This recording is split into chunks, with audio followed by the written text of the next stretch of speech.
said, yeah, he's like, grow some balls, grow up. And I was like Mhm. 27 at that time. And I think one of the things I tell most dads is embrace the hard, embrace the realization, and push through. Yep. So I either do it today, I start this today and suck it up and be a man. Discipline and drive, personal trainer mindset, helping you thrive. Raise a glass, let's level up your health. This is cheers to health.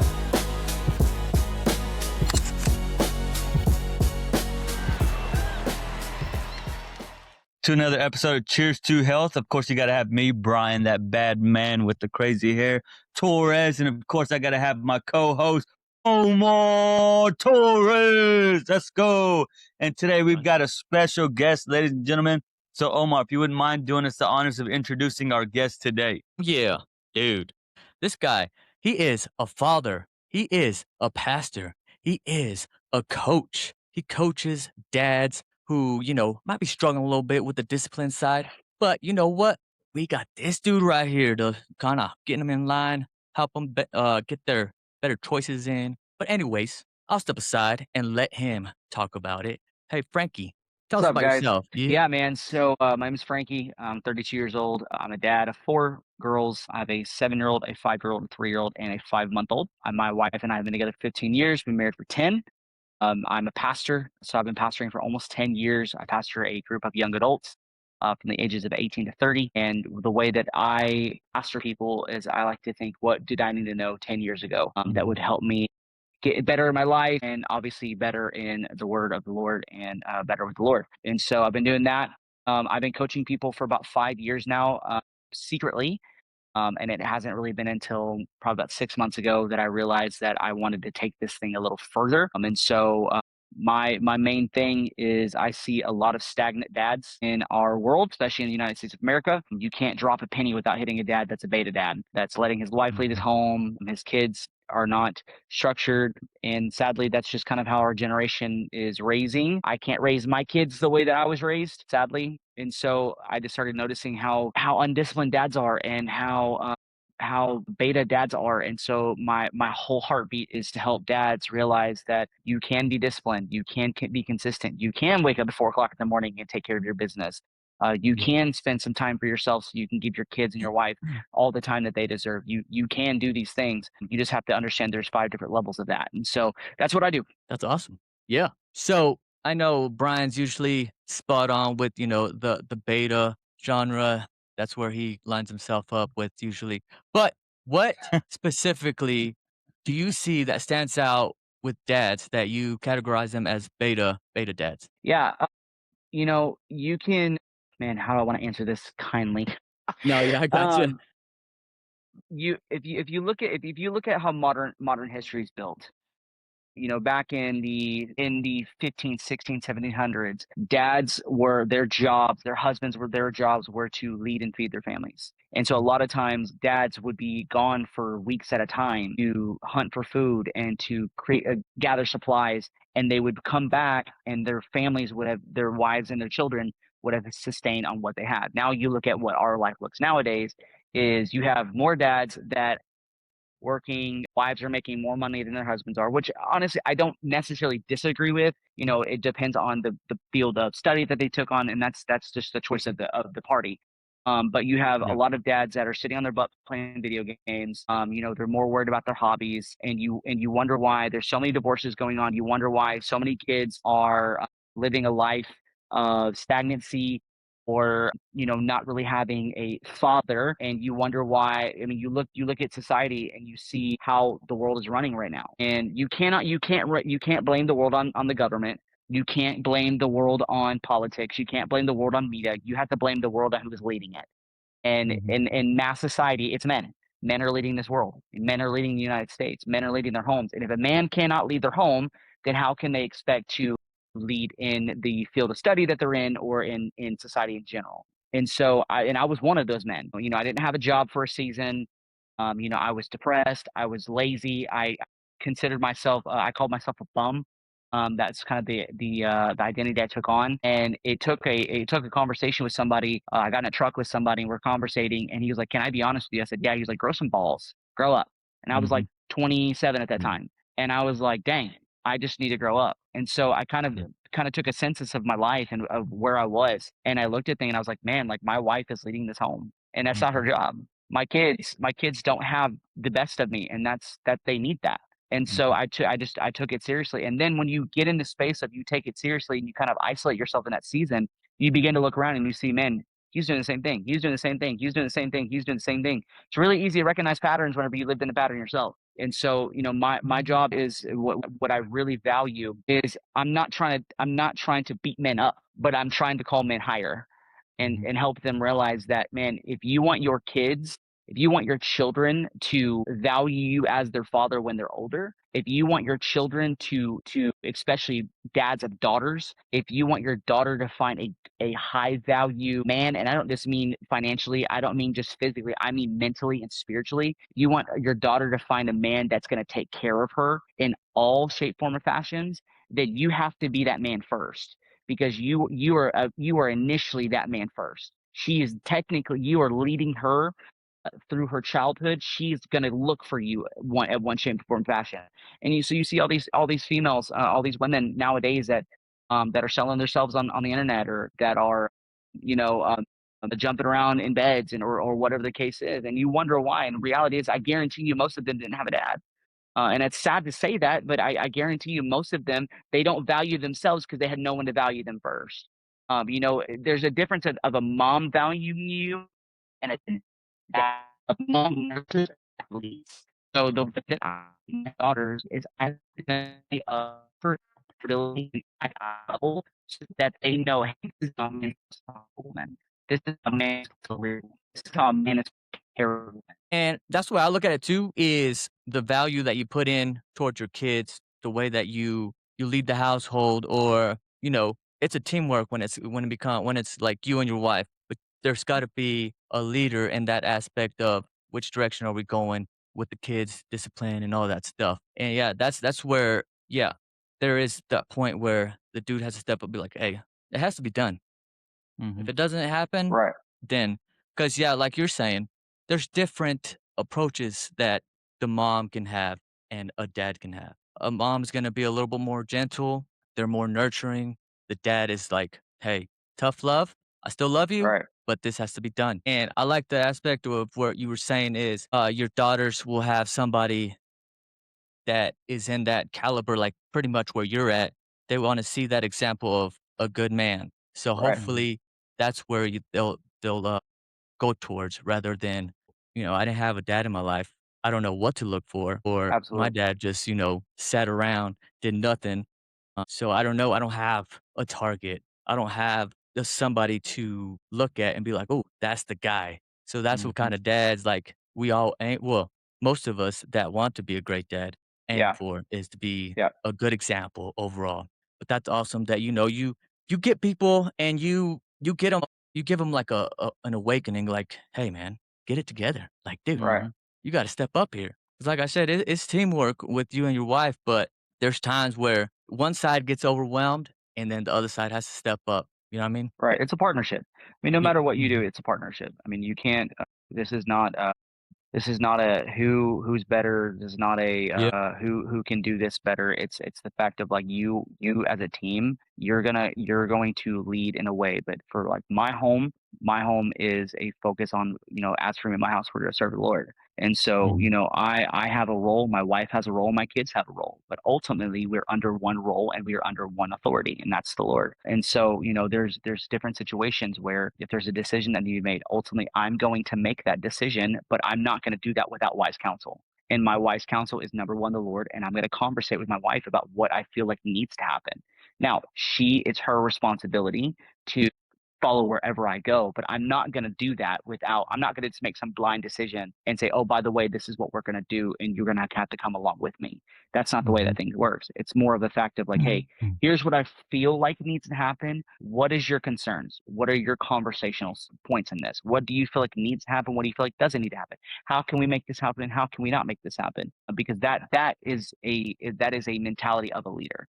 A leader, I don't believe leaders lead from the front. I believe leaders lead from the back. And I believe leaders are the kind of people that are protecting from a standpoint of, hey, I'm pointing you in the direction, but I'm going to make sure you get there first. And so, like, if you look at how wolves work, wolves the main leader of a wolf pack, they're in the back, and they send their strongest ones up front in order to make sure that the entire wolf pack is healthy. And so they're not saying, hey, this is the direction we're going to go, and I'm going to lead you there, and you're going to be all behind me, so you can, if anybody attacks, you're going to get attacked first, and I'll get us there. No, it's I'm going to be leading in the back. I'm going to be watching what's going on behind us and what's going on in front of us, so I can say, hey, this is what's going on. This is what I'm seeing. This is what I'm seeing. This is what I'm seeing, so I can make sure that you guys are taken care of. Yeah, that's true. That's what we're taught in the military as well is, there's certain leadership roles, but as a team, usually the one in the back is, making sure everything's going the way it's supposed to be. Right. And that's actually something I tell my boys too, because we'll go hiking or something and they're all, I gotta lead. I gotta be in the front. And I was like, I say the same thing. I was like, hey man, true leaders lead from the back. Like, Mhm. so come with me. Be right here with Right. me. Right. That's solid right there, dude. That's awesome. So I noticed you started the brand Standard Dad. Yes, Can you tell sir. us about that? Yeah, standard dad is basically I have a motto: raise the standard, set the tone, note is off. I am somebody that if I do not remain disciplined in every aspect of my life, if you think about how a ship works, if a ship is 1 degree off in its trajectory, it could be by the time it gets to its destination, it could be hundreds of miles away from where it was supposed to Mhm. be. And so I work the same way. So like if I'm not disciplined in an aspect of my life in a specific area, then I'm going to look down 5 months, 6 months, a year down the road and be like, hey, where did I go? Why am I not where I thought I was going to be? And it's because I was not disciplined in an area. And I had a moment in the beginning of this year to where I had not been physically healthy in a couple years. I hadn't been going to the gym. I hadn't been eating healthy, and I hadn't really been taking care of myself. And so my youngest daughter was born, and I was sitting on the bed, and my wife and I were sitting on the bed, and all my kids are in our room. And this is, I don't know, maybe a week after our newest was born. And I'm just on my phone, and my second oldest, she loves taking photos. Excuse me, on my wife's phone, so she'll just take photos, she'll take videos, whatever. And she had happened to take a photo of me, and I didn't know it. And so maybe about an hour later, my wife was scrolling on her phone and her pictures, and she started laughing. She said, "Hey, Ivory took a photo of you." And so she showed me the photo, and the photo completely broke me. Because the Mhm. photo was just me. I'm shirtless. I'm sitting on my bed. I'm slunched over, looking at my phone. But the way that I looked was, and it wasn't the fact that I had gained all this weight. I looked bloated. I looked horrible. Well, that wasn't what I was concerned about. What I was concerned about was this is how my kids see me, and I know that they don't understand. I mean, Ivory's only 5 years old, so she doesn't get it. She doesn't understand like, you need to be physically healthy. You need to be eating. So she doesn't care about all that. But like what I thought about is like, man, this is the way that my kids see me, and this is the way they're going to remember me if I don't take care of myself.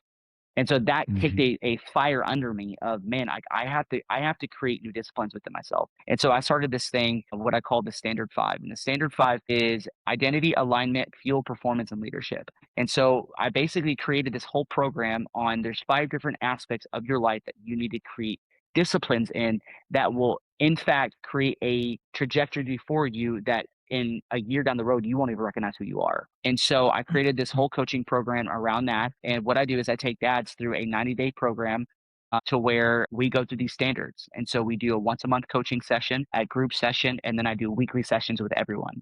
And so we go through, morning disciplines. If you say, hey, I want to be a dad that wakes up at 4 o'clock in the morning, there's no habit that's going to get you to do it. Like, I don't care if you set your clock to 4 o'clock in the morning alarm. I don't care if you set your clothes out the day before. I don't care if you go to bed early. None of those matter unless you say, hey, I'm a dad that wakes up at 4 o'clock in the morning. And you begin to put that initial thought process in your brain, and you rewire your brain to believe those things. And so, Mhm. most of my dads are like, hey, I want to get up early. I want to work out. I want to have my first couple hours to myself. And so what I do is I help them create daily morning disciplines in order to create a pathway for the rest of their day. But then what they begin to realize is everyone's always first initial reaction is like, I need to get healthier. Like, I need to lose weight. I need to gain muscle. I need to eat cleaner.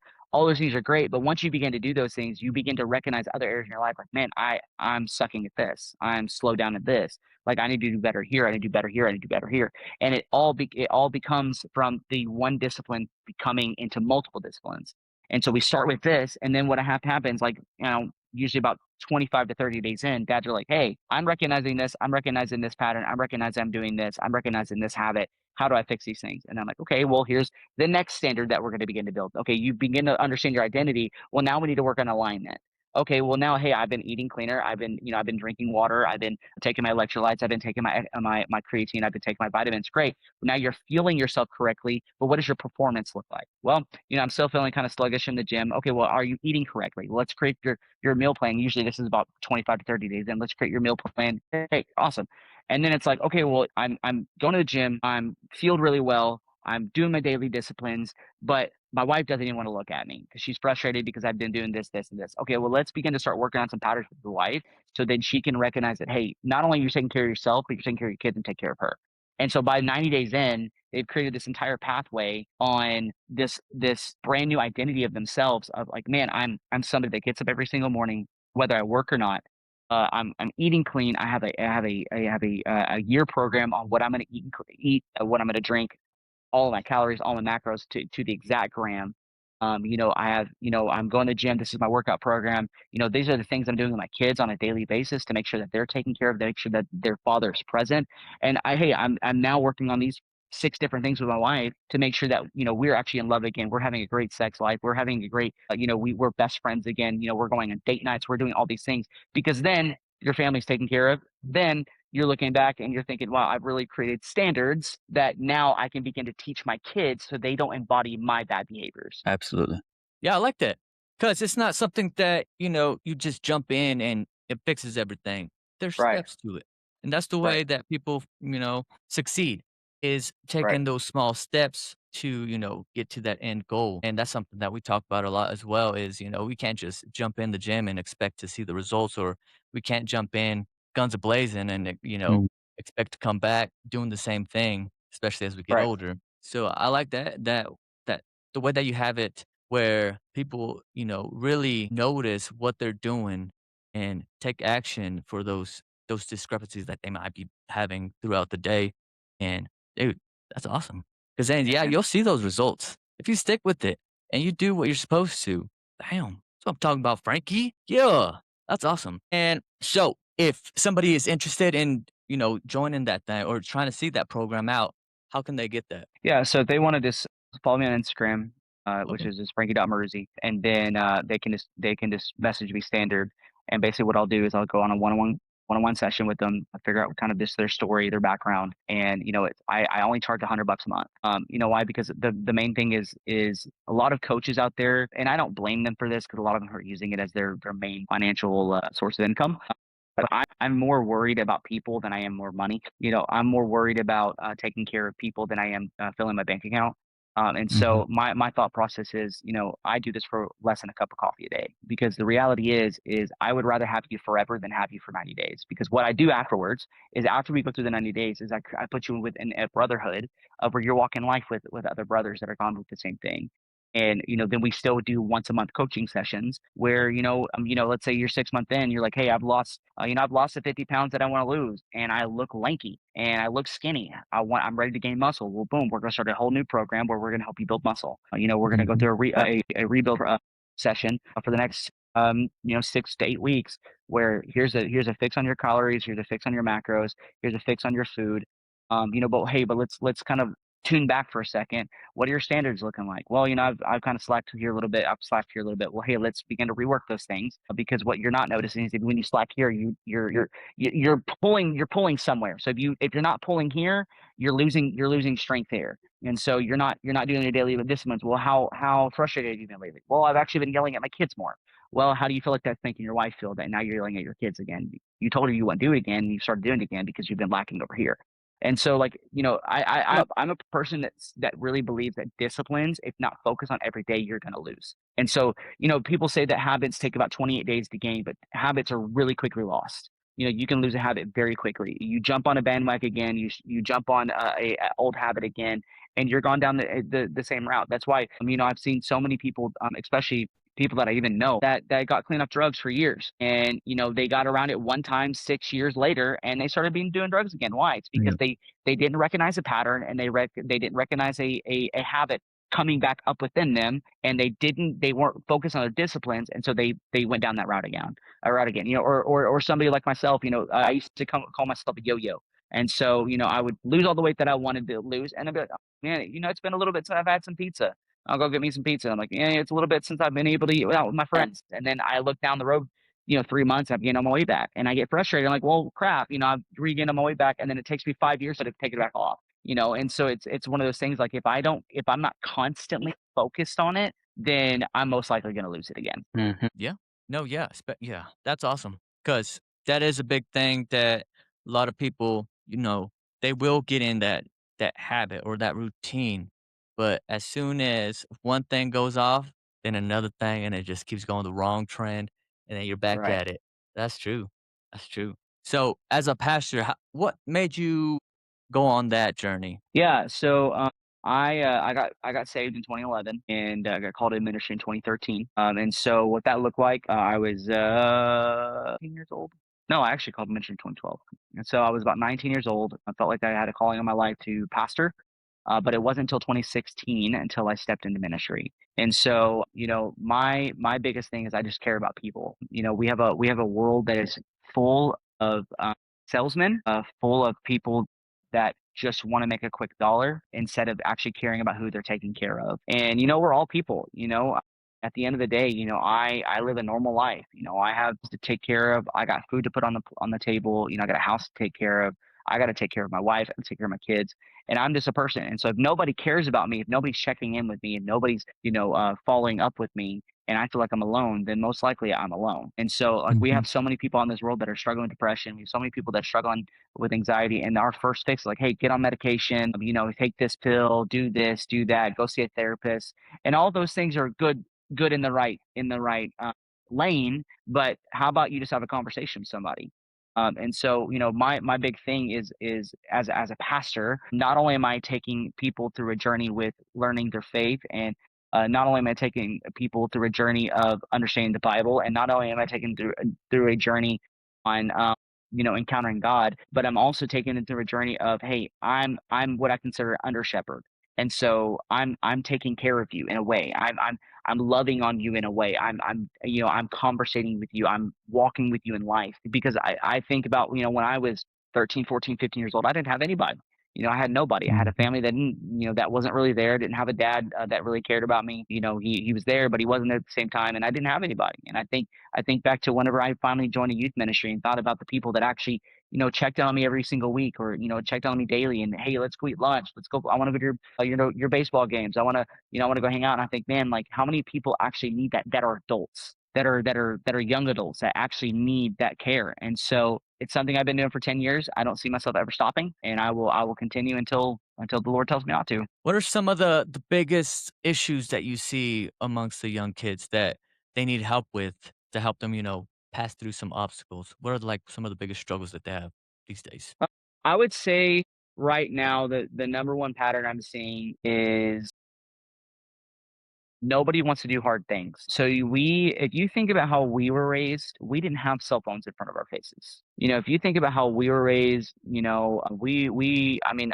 when I was a kid in the '90s, I was riding my bike, and in the early 2000s, I was riding my bike and out past dark, and there'd be a lot of times where I wouldn't come home for like 2, 3 days. I'd be at friends' houses or whatever the case is. I'd be in my backyard. I'd be, doing whatever, and we didn't have maybe we had, Game Boys, or we had TV, or whatever the case is, but we weren't so stuck on social media. We weren't so stuck in a virtual world that we can have any access to any information we wanted at the snap of a finger. And I think a lot of I would say teenagers and young adults are struggling with is they don't want to have to take responsibility for hard things, and they want things still handed to them. Like, so, I have young adults that they expect their mom and dad to still take care of them, or they don't want to have to go find a full-time job. They want to live off of the internet for the rest of their lives, or whatever the case is.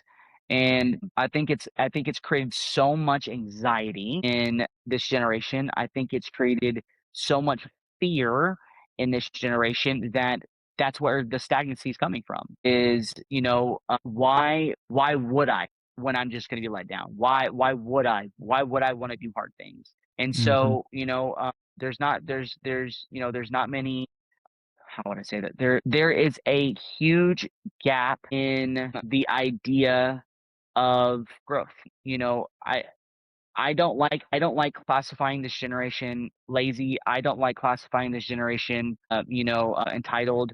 I don't really truly believe those things. I think it's more of the lines of they don't know how because they never had to. And so, like, if you think about how we were raised, I mean, honestly, I'll speak for myself. I mean, I was started raising myself at 6 years old, and so I had a little bit harder life than most people, than maybe a lot of more people do it nowadays. But it's more of the lines of they don't even know where to start. And so, we have people on the internet like, hey, you don't have to go to college, and I'm not somebody that tells you whether you need to or not. Like that's up to you, but like you have like, hey, just join this program, or you could be a millionaire within 6 months, or whatever case it is. And you have all these gurus and all these leaders and all these things are like, hey, it's so easy, it's so easy, it's so easy, when they're like, hey, I'll just go this route, and they fail, and they're like, well, crap, now what do I do? And so, I think honestly, I am somebody, and I know the internet is like the one of the ways that I make a living. But I honestly think one of the greatest things that can happen for our generation and for America is for the internet to go away.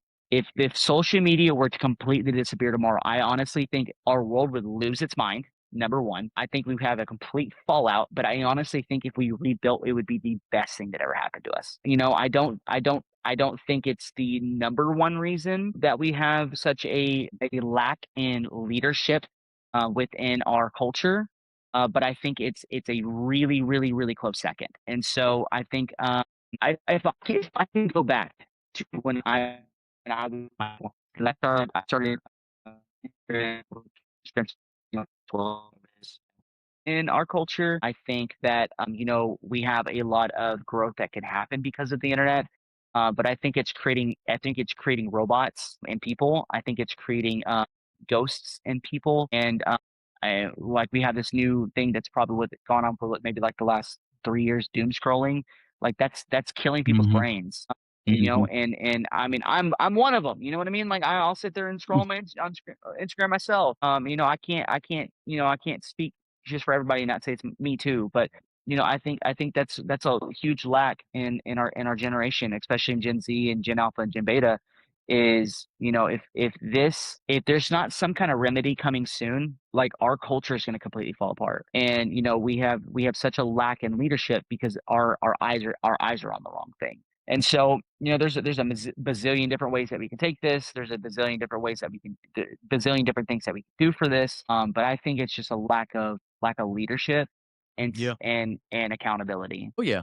No, and that's something that as a father, you have to be aware of, like the inevitability of your kids getting on social media. And that's where a lot of things start hitting the fan with, cyberbullying. You got all these Mhm. trolls and stuff where now you have to be like, okay, when do I, because I mean, you have to, I guess, give them a little bit once they get older because a social thing, but also because, I mean, like I said, it's inevitable. It's gonna happen. They're gonna get on it, whether you like it or not, one day because Right. it's gonna be the social norm. I mean, shoot, we all got social media, but how are you Right. gonna approach that with your kids? Man, that's something that I battle with every day. I didn't get my first cell phone until I was around 15. Now, cell phones were a lot different than they are now. I mean, my first phone was a flip phone. I remember when I was like 16, I had a BlackBerry. It was the best thing in the world. Having the keypad and the whole deal. Yeah. But it's honestly something I battle with every single day. I don't want my kids. I don't want to expose them to this world. I know at some point they're going to be. I can't protect them forever, but I don't. I don't want to expose my kids the realities of what the internet can do to them. I mean, I'm out all the Mhm. time and I'll see, 8, 9 year olds doing TikToks and Mhm. I'm not one that's going to be like, how dare to the parents. Like, I mean, that was their choice to allow their kids to have that. But, I hear all the time of young kids killing themselves because the internet told them to, or killing themselves Mhm. because, of social pressure from social media. And the Mhm. thing that I think about is what kind of parent would I be if I exposed them to that world? Now, I can use it as a tool to teach them what not to do, but or I can choose to wait until they're older and expose them in small increments. Like I don't even Yep. like my kids being on YouTube. I don't Yeah. like my kids being on YouTube. We are a very protective family. We investigate everything they watch because you never know if a television program has some kind of Yeah. LGBTQ, you Dude is know, wild. Yeah. a lot of times what I let my kids watch is stuff that I watched when I was a kid because I can trust Yeah. it.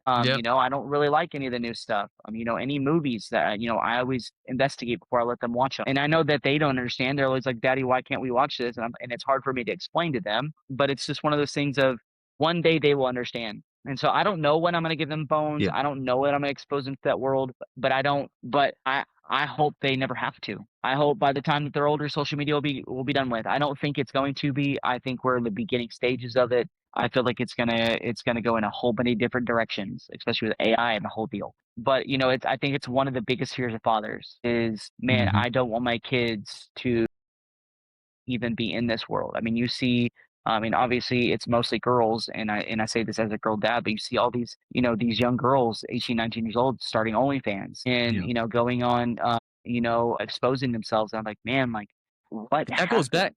that goes back to what you were saying before is people think they want that quick fix, and, people are creeps, okay? They'll pay so much money for certain things. Right, So, as a lady that, never had a job or something like that, and they're like, "Oh, I can get that much money for just doing this," and then it escalates, but that's right, because they want Mhm. that easy fix instead of, working hard to climb the ladder or doing something along those lines, like even, shoot, I was watching today, on Netflix, they had a welding show competition. There's some ladies in there who were doing some welding, doing some blue collar stuff.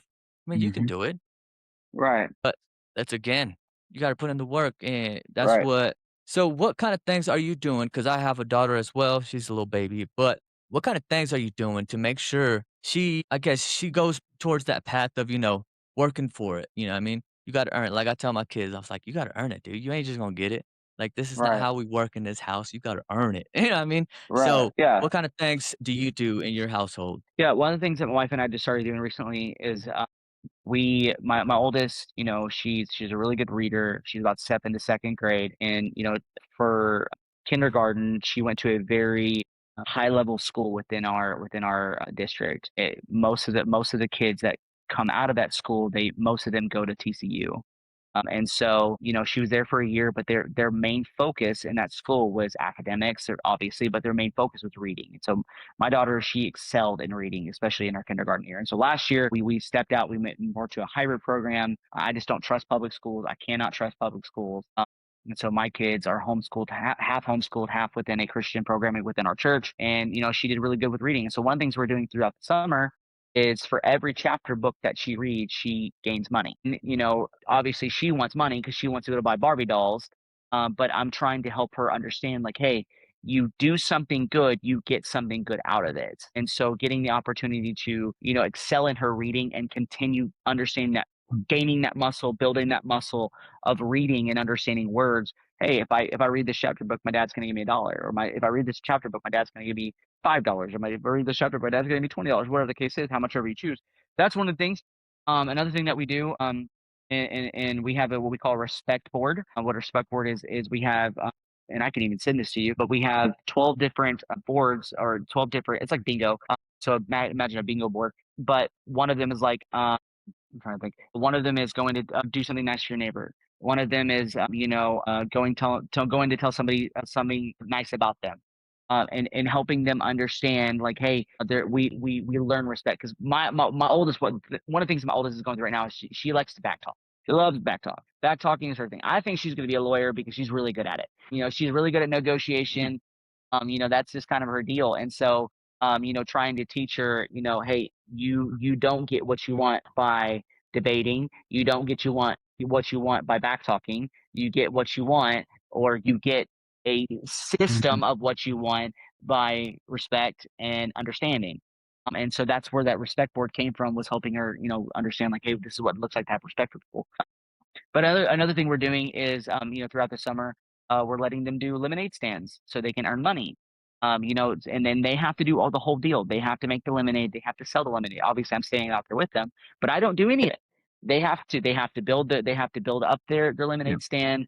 They have to operate the lemonade stand. They have to do the math for the lemonade stand. So if somebody gives them $5 bills, like, hey, the lemonade's $1, how much are you gonna give it back? How much are you gonna give them back? Oh, I give them $4. Okay, we'll give them $4 back. I help them understand. I'm a big business guy. I plan on having multiple businesses in my future, but I want to be able to teach them that those systems now. So as they get older, they can begin to do those things. Like when I was in middle school and high school, man, I sold candy bars out of my backpack. Man, I sold gum out of my backpack. I had boxes of candy bars in my backpack. It was my thing. And that's something that my mom taught me. It was like, hey, you get this box of candy bars for $10, you sell them $1 a pop, you make $20 out of it. And so I was like, dang, I know I can make that kind of money, and it worked. And so, it's something that I want to Yeah. teach my kids on, hey, you do one thing, you can get the other outcome out of it. So those are a few things that I'm doing. Mhm. There we go. Shoot, we used to sell deer jerky. Yeah. Yeah. The old man would, yeah, that was probably not a good idea because that was the old man's jerky, but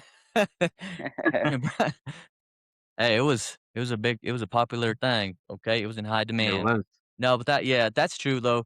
You gotta show them those kind of things to, let them know, like, there is ways you can earn so you don't have to fall back to other things that Right. are not Right. needed, like stealing and all that stuff.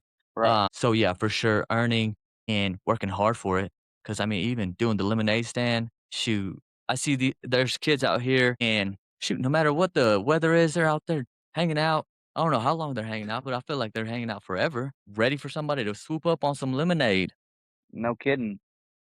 That's awesome. But I mean, we're gonna get to a point where our kids, like you said, we can't protect them for long, and they're gonna be exposed to people that aren't really aligned with your beliefs. So, is there ways? Because I know you said homeschool and a little bit of hybrid with the also the church. How are you gonna expose them to other people and Right. still being respectful? Because I mean, shoot, I deal with people, and sometimes feel like I wanna fight him sometimes, but I don't, but you gotta be respectful still.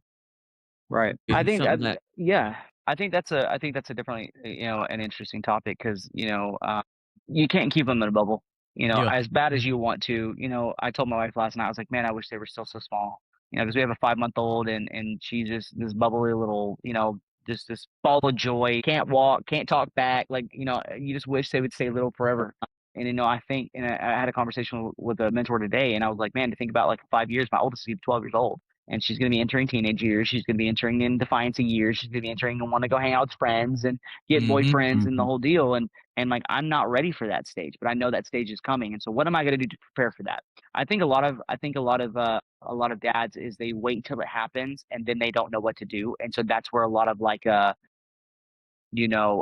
fears come out, or like what would I call righteous aggression comes from, where like we try to like actually like hover over them and it doesn't work. And so it's one thing that I think that I want to do is help her be a part of society in different ways. And so allowing her to be a part of a like a soccer league, or where it's not church based, but she's at least around other kids, yeah, where I I can like that. begin to, but I can still be there and see Yeah, what's going on and know what she's learning, rather than sticking her in a school where she's there 8 hours a day and I have no idea what the teachers' beliefs are. I have no idea who the teachers are, and I have no idea what kind of doctrines they're teaching my kids. that's You know what I true. mean? And so we had a situation where we had one of our students. She was at a kind of a I don't know what you would call it. What would you call it? It was it's a program, and she was at this camp. There's about 12 kids at this camp, and they call it gap year. And she's living off the land. There it's in South Texas, and basically in rural area. Where for days at a time that they would go out camping for 3 days, and they would live off what they could find. And it was a really cool church camp. It was a church camp here. You're about 4 hours north or 4 hours south, and there was a That'd be cool. moment where yeah, it was super cool. And probably about 2 months ago, she was approaching the end of it, and she had called her mom and said, "Hey, mom, I need to buy a hijab." And this is a Nope. Christian church camp, and her mom was like, "Why do you need to buy a job?" And her mom is one of the pastors here on staff, and she's like, "Well, we're going to go into a mosque." And she was like, "Why are you guys going into a mosque?" And she's like, "Well, they want to. We're I'm in a world religions class, and they want us to show us what it's like." Mm, And that obviously set off red flags. because if you're at a church, if you're at a Christian church and you're trying to take a kid into a Muslim mosque, they don't mix. And Yeah, they so call it. is one, Yeah, yeah, and so it set up red flags. And come to find out, this church camp for the last 15 years, every summer when they do gap year, they've been taking kids into different churches, Catholic churches, mosques, even Satanist churches, so they can learn their own stint of religion. And I think, like, even like, man, like, even things that you think is good cannot be good. yeah, And so, like, you can't protect them forever, but also you have to, like, you got to be on target all the time. And so, I don't, I want to be able to put them in programs or put them in things where I can be there as well and monitor, so I mhm, can make sure that, even if the kid is being a kid, whatever, but I want to make sure that, he's not bullying my child, but I also going to teach my kid how to fight. You know what I mean? Like, I want to make sure, she learns, how to box and things like, because I have my oldest daughter for sure. She's very emotional. She wears all of her emotions on her sleeve. And so she's gone through some bullying already, and she doesn't take it well. And so I'm like, yeah, hey, you get pushed. I want to make sure that you can defend yourself. And so, just to make sure that, even in worldly situations, I can't protect them forever, but even in worldly situations, they are able to understand and dissect and understand the information that they're getting. That's not something I believe. Oh, that is something I believe. yeah. Get him into jujitsu. Yeah. 'Cause that's real good. I see a lot of girls in there, and they're actually freaking awesome because, guess why? Because 'Cause they're great listeners, and they listen to their coaches rather than the dudes that's, out there doing craziness. But yeah, that's a good one. Plus, it builds that confidence, so, Right. you know, bullies will have less to even think about. "Look at her. Look at her." That's what Imma be doing. I got my boys in, and that yeah, it's kind of like a with dudes, it's like a little, back and forth kinda thing where it's like, "Was this a good idea?" 'Cause Yeah. they're wild. But yeah, man, that's awesome. There's shoot, this is awesome overall, man. You're doing all these things. How do you do it? How do you, balance everything? How do you get everything in harmony with, being a pastor, dealing with all these people, their issues and stuff, being a coach, and being a father? The terminology, embrace the chaos. Your world is always going to be chaos. The more kids you have, the more busy you're going to be. You're never going to slow down. You won't slow down until all your kids are out of the house. And even then, depending on what your wife and you decide, you may not slow down. And so I'm somebody that, if I want it, I have to be able to embrace the chaos with it. And so, Mhm. you have a lot of people that are like, man, I want to start a business. Well, understand, starting a business is going to create chaos. Oh, Yep. I want to, I want to start a new, or I want to go into a new job. Well, understand that not new job's going to have some kind of chaos. Oh, we want to have more kids. Well, you're adding more kids to your fleet. You're going to have more chaos. Yep. And so, I think depending on how you perceive chaos, chaos is not a bad thing. Chaos shows you that you're working hard. Chaos Mhm. shows you that you're on the right track. It's how you perceive your chaos is how you determine your chaos. And so, if you're somebody that's like freaking out all the time, and I'm juggling all these huge hats. What's your capacity like? Are you raising your capacity? Are you constantly trying to look for different ways to grow? Are you constantly looking for ways to feed yourself in your own discipline to become a better person so you can handle those things? Because you Mhm. see so many people that are, that are freaking out, or that are struggling. And the question I have for them is like, okay, what are you doing for yourself to elevate your own capacity so you can That's handle that? right. Because the reality is like, you're the one that started this business. You're the one that that decided to go this route as a job. You're the one that decided to Mhm. go to college for this. You're the one that you decided to marry them.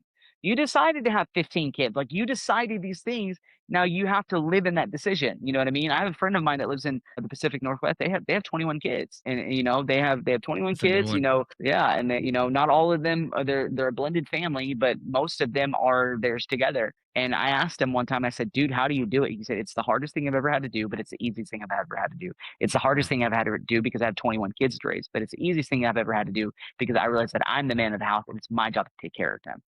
And so it's the same thing. Like, we have 4 kids and we're done. We're not going to have any more, but it's my job to take care of them. And so I know that sooner or later, this kid's going to want to do this, and this kid's going to want to do this. This is do this. I got to make sure I take my wife on date nights every week. Well, I got things I got to do for my own business. So I got to take care of my family. I got to take care of my kids. I got to Yep. take care of my jobs. Like, they're like, my hats are always full. So I get to decide, okay, what am I going to do with these hats? And so, yeah, I have days, believe me, I have days where I feel like my anxiety is at an all time max. And I'm like, I can't breathe.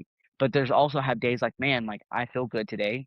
I'm gonna keep pushing. I'm gonna keep moving. I'm gonna keep grooving. I had a friend of mine literally the other day who said, "Hey, what do you do for yourself? Like, what kind of retreats do you take on yourself for 24 hours so you can just be alone and you can think?" And I thought, I don't do that. I don't do that. And he was like, "You need to start doing that because you need to have time where you can decompress and you can begin to game plan."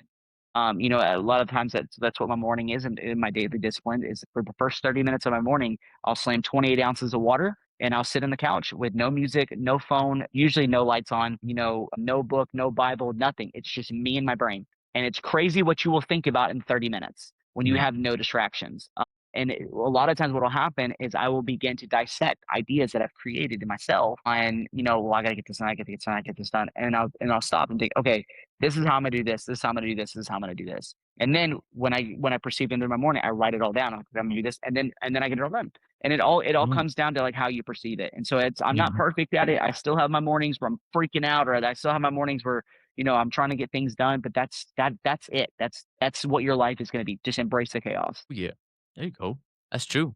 I mean, yeah, everybody's got something different going on. It's just how you approach that situation in the best way. Don't beat yourself up because of what you did, or, if something happened and it was an accident, now you have another kid. It's okay. Embrace it, you know, Right. love it and do the best you can. So, I mean, that's all you can do. So keep your head up, keep doing things. Right. So what do you prefer? Coffee or tea? Ooh, I'm probably a tea guy. Um, I'm more of a kind of a calm. I try to be a calm presence. I'll drink coffee when I have to. My preferred is energy drinks. I slam an energy drink pretty much every single day. Yeah. Um, that's What's that's my the energy of choice, energy drink of choice? ghost energy all day long. I got one right here, Oh, literally just chilling with me, waiting on me, waiting on ghost me. in it. Uh, There it is. This is that's it. That's it. I've never really been a coffee guy, but I'm definitely tea. So, like a tea as in like a chamomile or like one of those, the Earl Greys, or what kind of tea? I'm more green tea, Earl Grey. You know, I don't drink tea often. It's usually at nighttime. Yeah. Yeah. Get one of those Yeah, hot it yoke. really depends on what I'm doing. Yeah, a lot of times I'm slamming pre-workout or slamming energy drink because I have a busy day. But if I have a moment where I can drink a cup of tea, I'll drink a cup of tea. Nice. Ooh, next thing is our Mythbuster segment. So, can you give us a fitness myth that you would like to bust? Ooh, Health in general. man. Let's think about the young adults. Let's say they're coming up with an excuse, okay? They say, "Oh, I saw this thing on the internet," and then no, false, dude. That you can't target body fat. There we go. Yeah, that's solid. That's something that, I still have to say to people, and I train older people, and it's like, "No, can't target the body fat, dude." I mean, everybody's different. Everybody's gonna lose Right. it different. Just trust the process. That's true. That's true. That's That's a good. good one right there. Yep. Yeah. Brian, you got anything? What would you tell somebody who maybe is struggling and maybe finding their, faith or trying to get back into the gym?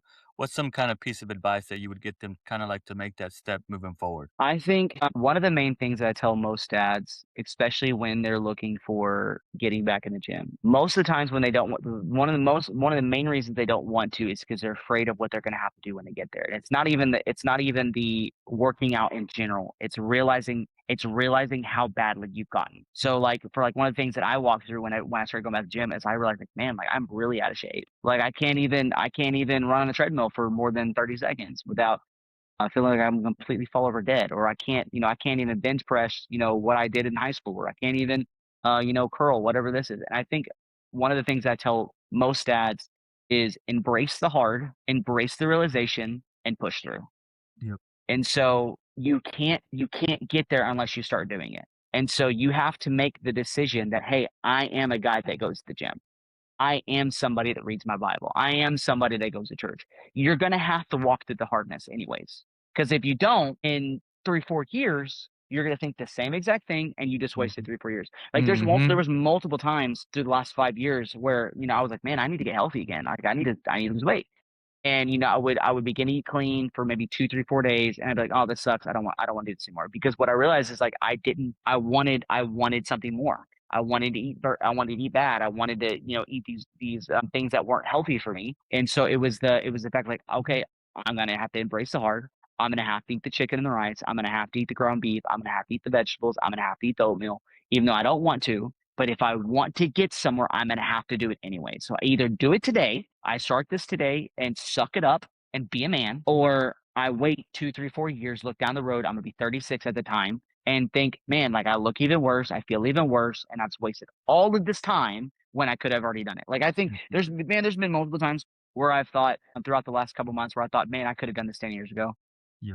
And I could have, I could have been in a lot better shape. I could have the body that I wanted. I can have the athlete status that I wanted. I could have ran the ultra marathons. I could have done the high roxes. I could have done the CrossFit games. I could have done the Ironmans or whatever the case. I could already have these things if I would have just sucked it up then, but I had nobody telling me to suck it up. Yeah. I didn't have nobody telling me, hey, grow the balls and freaking do it. And so, a lot of men, specifically, they want to live in their pansiness. They want to live in their victimality. They want to live in the victim mentality because they think like, if I just live in this, then it'll just go away someday. It'll go under the rug. When in reality, it's not going to. Your wife is finally going to say something to you. Your kids are going to finally say something to you, or you're going to look down the road and your wife and your kids followed your journey and they're overweight, they're unhealthy, they're not taking care of themselves, and you're going to think, oh my goodness, what did I do to my kids? What did I do to my wife? Because I led the home. I'm the one that bought the groceries. I'm the one that cooked the meals. I'm the one that took care of them. They saw me being fat and ugly and lazy, and they saw me not taking care of myself. They saw me slaving around on the couch. They saw me eating the chips. They saw me doing all these things. Well, if Dad's doing it, then I'll do it. Yep. And I don't want to do that. I don't want to do that to my kids. I don't want to do that to my wife. And so I had to embrace the hard. I had to go in the gym. I looked at myself in the mirror and I said, "Oh my God, what happened?" And now, like, I look at videos of myself, the videos that I've been taking from 6 months ago, and I think, "Oh my gosh, I cannot believe I look like that. I can't believe I was that bloated. My face was that puffy. I cannot believe I had man boobs like I did." You know what I mean? I can't believe I felt that way. I can't believe that I did those things. And now that I look at myself now, I'm thinking, wow, I journey. I took the hard and I did it. Absolutely. Yeah. Heck yeah. That's right. Take that hard and freaking do it, dude. Talking to that person right there who's watching this right now. Okay. Brian, what would you say though? What would you say to that person, that's, struggling, that, is looking back 10 years and they said, okay, I'm going to do this, and that they don't? Pretty much what Frankie was saying. Just come as you are, because no matter what, like I said, in 3 years or 5 years, whenever, you're gonna just come as you are. So right now, today, get up and go, or tomorrow, get up and go, or you can wait till the next month, get up and go. Either way, you're gonna have to get up and go. It's about taking that first step and putting in front of the next, because we all like to say, oh, I'll get started next week, or I'll do it this week. Why not today? Yep. Why not today? Get up, get out, and get active. That's what I was getting at, dude. I got you. Yes. I wanted to set it up. I was setting it up. There we go. That's awesome. Hey, Frankie, thank you for getting on here, man. Absolutely. That's It was an honor. awesome. Your story was awesome. And shoot, like I tell everybody, man, somebody is struggling out there that, Right. It might hit when we clip this or whatever, one of those shorts, it might hit somebody. And they'll be like, shoot, I do need to get some freaking balls and do that. Okay. Yep. And you know what, dude? I've been thinking since I went to the PBR. Gosh. And I've been thinking about coming out of retirement. So I was a bull rider 14 years, okay? And there was 36-year-olds riding. Hey, come back. No, I can't do it. That's a whole different thing. Dude. That's a whole different thing. But yes, like I said, hey man, cheers to health. Cheers to health, brother. Thank Cheers you. to health, You guys. take care of yourself, Yeah, Frankie. yeah. Yeah, you too, guys. See